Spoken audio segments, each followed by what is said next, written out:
there's a fun thing that happens when you get a boat like this, especially if you're around people, is that many times a day people walk by and they'll say, well, that's a lot of work. And they're right, it is a lot of work. And if that's the two-dimensional story that you'd like, then that's fine. Small talk is small talk, and that's just fine. But I think if you're really actually going to do this and actually going to do a crazy big project like this, it's all about breaking it in to little tiny bite-sized pieces. And that sounds very obvious, but I think you need to remind yourself that you're doing great, and every little screw you put in is a victory. Every little piece of rot you cut out is a victory. And those little tiny victories need to be like celebrated and enjoyed every single day. And otherwise you're going to completely burn out. Good morning. Got a coffee, got a haircut. Looks good, feels good. We had a bit of a gale here last night, and it was blowing somewhere between 20-25 knots, and there's a new noise on this boat, and it's worrying me a little bit. We'll see. Do you hear that? Not that noise, that's just lines. That one. It's almost like something's banging up against the hull, but it isn't banging up against the hull. And I'm pretty sure it's not the beams, although I did just install them and glue them in. But one thing I did when I was doing that is I put the tarp on, and I think the tarp being attached to the line that is attached to the davits that is attached to these studs is causing the davits to move a bunch, which is causing this to creak awfully loud. Okay, so if I'm correct, when I do this, it'll make a creaky noise. Yeah. That's what it is. I was so worried that the beams are putting a ton of extra force on the hull and causing it to creak awfully. That's not the case, it's fine. Okay. So, the sink is not draining, and as you can tell, I'm having a really great time fixing it. As it turns out, the bung was still in the plug, or something was in the plug, so I removed all the drains. It came apart, kind of, sort of. None of the tubes would come off anymore, no matter how much heat gun and soap and pry bars and mallets you use, but if you chop the hose with a jigsaw, that'll do it. But then, good luck getting your fitting back off of there. I've been at this for, I don't know how long, ages, and just trying my best to cut it without slicing all of my fingers open. But I would rather rebuild every deck on this boat 10 times over than ever go through this plumbing again. I think I'd rather a frontal lobotomy. Oh, is it actually gonna... Ah! Here we go, look at that. That's what it takes to get a barbed fitting off. What a good time, living the dream. Living the dream, I could be in an office right now. So if you know a alternative to Sandy hose, my surveyor will allow me to have in my insurance company, that would be great, because I don't ever want to use this stuff again. It is just the worst. And it's supposed to like not commute smells, and I've never seen a pipe stink worse than Sandy hose. Who needs Loctite when you got cross thread? I've known a few plumbers. And each of the plumbers I know owns multiple properties and $100,000+ boats. And it's starting to make sense why. Because it is the worst job in the known universe. And I'm not even out of the woods yet because I'm going to have to finish all of this and sail over somewhere to haul out. And then I have to remove every single one of these. I have to redo every fucking through hole this boat has. And maybe it's just because I live on an island and everything here is incredibly expensive. This is $12.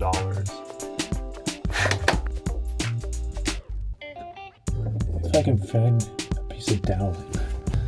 Alright, belaying pin, maybe this will do it.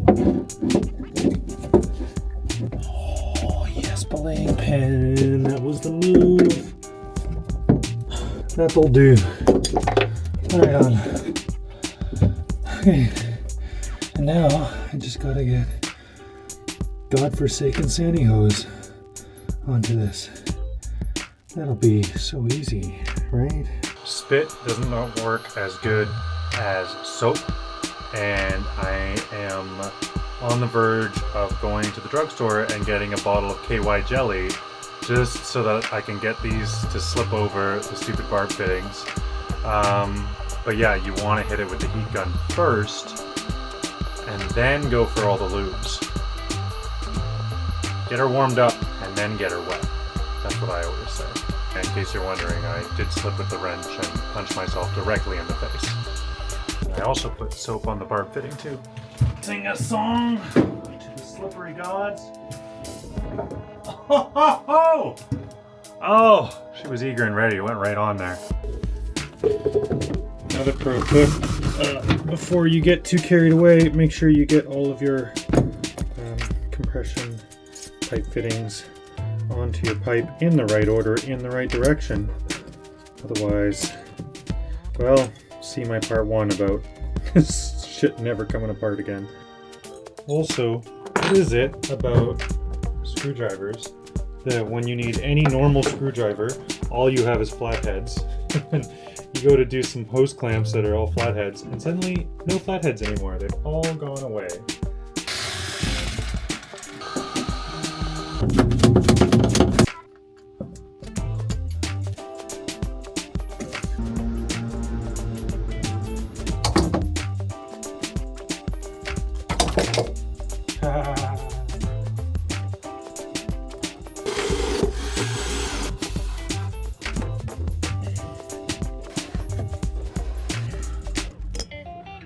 Okay, so the plumbing is in. It is watertight as far as I know, but I haven't actually fired it up yet because there's no electrical wiring anywhere on this boat. So it would be really nice today if we could run some of the AC circuits. We'll talk about that in a second. We'll also plumb in the DC for the pump and maybe hopefully get a couple of lights in. That'd be really nice. As you can tell, it's pissing rain again. So I've got more things to complain about. Don't worry, I will. We got our buddy Ryan here helping us out, so hopefully my mood will improve greatly.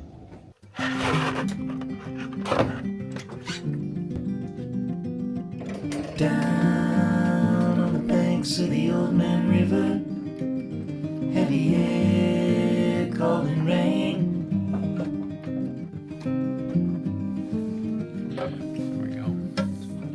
So we now have decided we're gonna swap out the forward cabin outlets to become the engine room cabin outlets. And we're gonna run the forward cabin outlets just off the main cabin outlets because that just makes a little bit more sense to me. And cockpit outlets will also run off the engine room, I think. So we've got everything wired for their first circuit, but all of the circuits daisy chaining after that, we do not have enough wire to do that. So good thing we have even more wiring to run.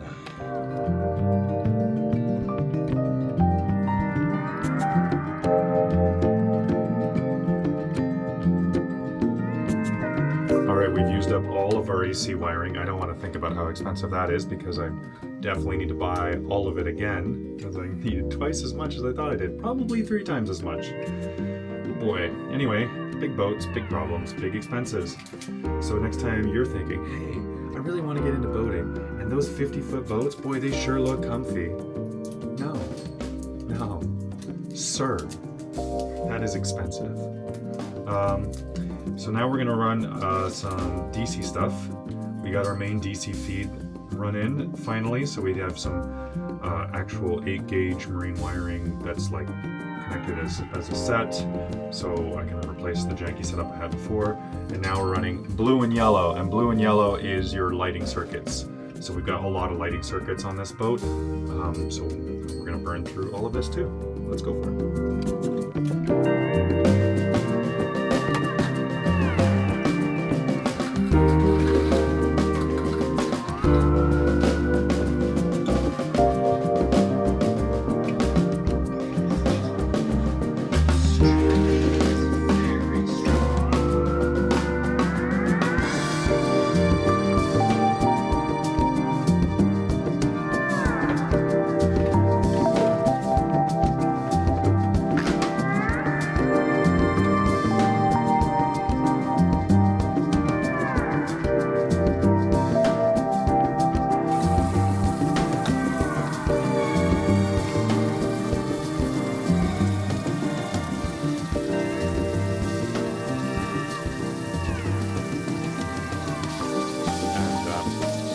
Okay, Ryan, this is a big moment for us. Are you ready for it? I'm ready. Hope the boat's ready. Okay, you gonna flick the switch? It's that one with almost all the way at the bottom there. There you go. Up to.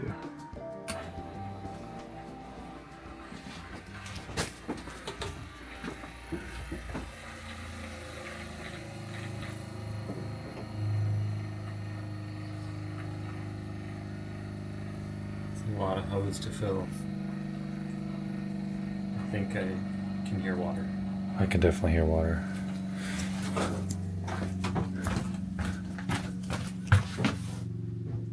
Oh yeah. In the back? The heat exchanger. Oh, it is off the heat. The pipe portion, not the pecs. Fucking called it. I Spraying knew out it was of gonna your be those. Teflon, and then both of them. Goddamn heat exchanger. Oh, Ryan, was that fun or what? Okay, so we just removed all of our heat exchangers minus this one, and then we removed the plastic fittings off of them because they're not rated for the temperatures that the engine and the generator can put out anyways. Plus, I'm realizing everything is so close in here that having elbows coming right out of these isn't just never going to work for us. So unfortunately, it's going to eat up a little bit of space, but we got a ton of space. Like, look at these fittings. They're already extending pretty far into the room. So whatever, we'll make the most of it. And I'll get those fittings later. In the meantime, we cracked out the big ugly monkey wrench and twisted these custom fittings that I had made. They go from 1 1/4 down to 3/4. Yeah, you have to special order those. And they're stainless, which is great. We just have to do one more of them. I'm just rambling, okay. Grips. Oh, is it already so tight? I think I spent as much on these stupid fittings as I did on the heat exchangers.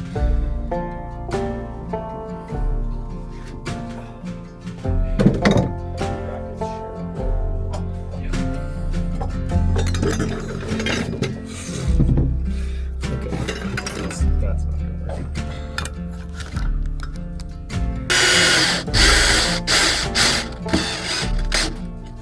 That's well, I think we'll have to get new fittings because all of those $250 worth of custom fittings are not watertight. That sucks really bad. It's probably Vivor that's like just used whatever pipe thread they want instead of the NPT.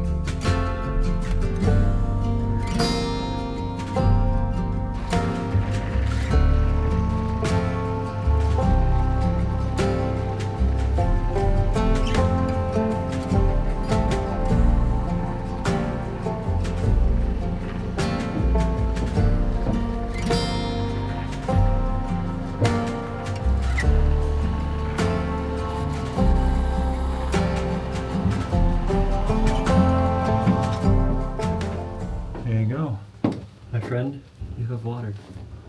Let's see if it comes on again. I can't tell if anything's dripping because everything is dripping where I'm at right now. I don't hear anything. I'm a little soaked. There's nothing spraying. Well, we'll hear if the pump comes on again. Yeah. For setting up fresh water on your boat, I always suggest putting, and I particularly like this Pentair unit over here. This is the RV model. The marinized version is $100 more. It's not worth it because it is stainless or plastic or whatever. It's non-corroding, and this one has a steel casing that will corrode eventually. However, it held up really well in Old Dog, so I figured I'd save the $100. We'll see if that was a mistake or not 10 years down the road. But it's the quietest, quickest pump I've ever had, and it's the only one I've had that's actually lasted, and I've never broken one yet. So that's the Pentair SureFlow 4008 101 A65 is a 65 psi. You can adjust the psi with the little Allen key down here, but you always want to add an accumulator tank. Now, I think with RVs and boats and stuff, these small little accumulator tanks is all you really need. You're not pumping with a giant AC powered pump, so it's just not that big a deal, but it makes a huge difference for the enjoyability of the boat.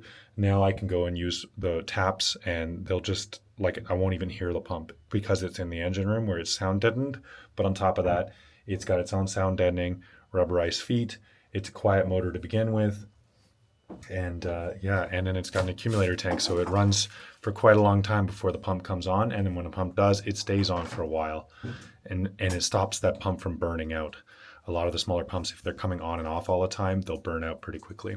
Just ask me how I know. Also, another important thing, make sure you install the pump upside down with the motor on top, because otherwise, when the pump starts leaking, it'll drop water onto the electrics and fry it. Ask me how I know. Exciting moment.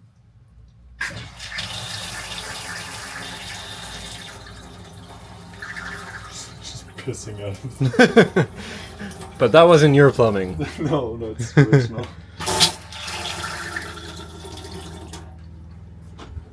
You can hear the pump, but barely. Yeah, it's not bad.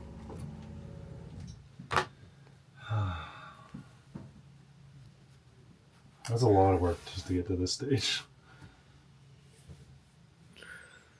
It's okay. It's okay. Everything's okay. Tiny victories. Tiny victories? Tiny victories. You did the groundwork. Tiny victory. Victory tiny donut. Gotta celebrate those tiny victories, man. We got power. We got running water. We have none of the power actually plumbed in, and the batteries aren't in, and the inverter's not. We have two lights. And this episode is going live tomorrow, so I better get to editing. Oh my God. So for this week, I've been a little sick, and I've not been feeling quite myself, and I don't feel like I got all that much done, but I actually got a ton done, you know? We did more fairing on the beams in the back. We did the finishing all of the plumbing.